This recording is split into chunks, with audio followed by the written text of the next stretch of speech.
So tandaan po ninyo ha, pag sinabi ho malapit na wakas, huwag kayong matakot dahil ang sinasabi niyan, maaaring yung muling pagparito ng Panginoon dahil sure na babalik si Jesus.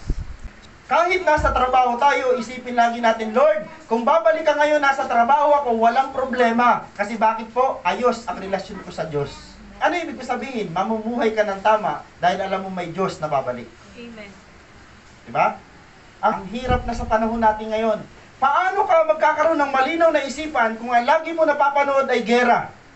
Paano ka magkakaroon ng malinaw na isipan kung lagi mo nakikita yung problema mo? Sino dito ang paulit-ulit na lang ang prayer? Tandaan nyo ang prayer natin hindi lang dapat nakasentro sa sarili natin. Dahil meron din mga tao na kailangan ipag-pray. Dapat ang prayer natin ay founded at connected lagi ho sa salita ng Diyos. Amen.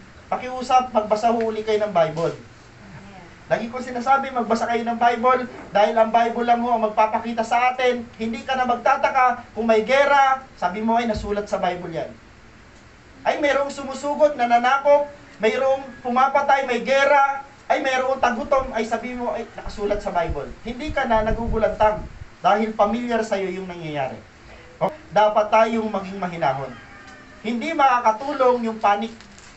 Ay may gera, ay magulo na ang mundo, magpapanik tayo. Mga Kristiyano, hindi dapat magpanik. Dapat tayo, number one, pag nakikita natin na nangyayari na yung mga prophecy sa Biblia, hindi tayo kailangan magpanik. Number one, kailangan natin mag-pray. Di ba ho, dapat ang mga Kristiyano ang excited sa pagbabalik ni Jesus? Amen po ba? Kung yung gera na yan ay sign na pinakamalaki, na babalik na talaga si Jesus, then dapat ang mga Kristiyano hindi malungkot. Dapat tayo ho yung excited. Kasi sino ba isasama ni Jesus? Yung mga Christian. Pero hindi lahat ng Christian. Yun lang ang problema doon eh. Mateo chapter 7 verse 21, hindi lahat ng tumatawag sa akin ng Panginoon, Panginoon, kailangan mayroong isang requirements. Ano? Kailangan marunong ka sumunod. Ano ba ang titingnan ng Panginoon? Hindi natin pwede ikwento sa Panginoon, Lord, alam niyo po ba, nung kabataan ko, grabe yung active ko sa'yo. Panginoon, nung ako, Panginoon, ay nagsimula sa simbahan, talagang lahat ginagawa ko nung panahon. Pero hindi yun ang titingnan ni Lord. Ang titingnan ni Lord ay yung sa kasalukuyan na ginagawa natin. Yes, maaaring active ka nung unang panahon, pero ang tanong ng Panginoon, ano nangyari sa'yo ngayon? Kasi ang sa kasalukuyan, yan yung napakahalaga sa Diyos. So, mga kapatid, seryoso ka ba sa Diyos? Seryoso po ba kayo sa Diyos? Kung pupunta ka sa simbahan, punta ka sa simbahan dahil sa Diyos at hindi sa tao. Dahil the moment na nagpunta ka sa simbahan, dahil para sa tao, mabibisto ka rin naman. Kasi una, basa ng Diyos ang ating isip at puso, then pumunta ka na sa Diyos. Huwag na sa mga tao. Sabi sa Isaiah chapter 59 verse 2, ang sala mo ang nagiging dahilan kaya hindi madinig ng Diyos ang iyong panalangin.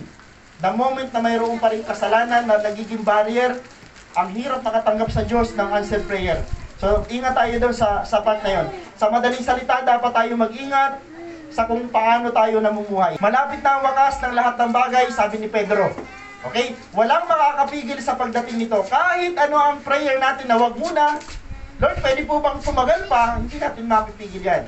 Wala tayong kakayanan. Subalit pwede natin itong paghandaan sa pamamagitan ng ating mga panalangin. Hindi natin mapipigil ang pagdating ng wakas, ang pagdating ni Jesus, ang pagdating ng mga katugunan ng Panginoon, hindi natin mapipigilan, pero kaya natin paghandaan sa pamamagitan ng panalangin.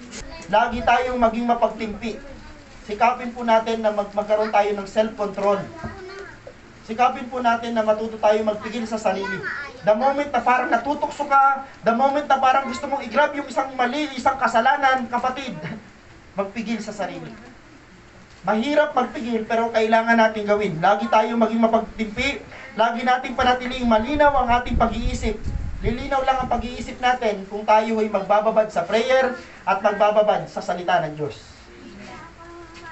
Kumusta po ang prayer life nyo? Kumusta po ang inyong Bible reading? Maglagay kayo ng time sa Panginoon. Alam nyo ho, yung mga umaalis ng bahay ng malakas, ligtas, hindi mo alam kung babalik ka ng buhay. Pero sa pamagitan ng panalangin na may pagsamo, pananampalataya, kaya natin hilingin sa Panginoon yung pabor at protection.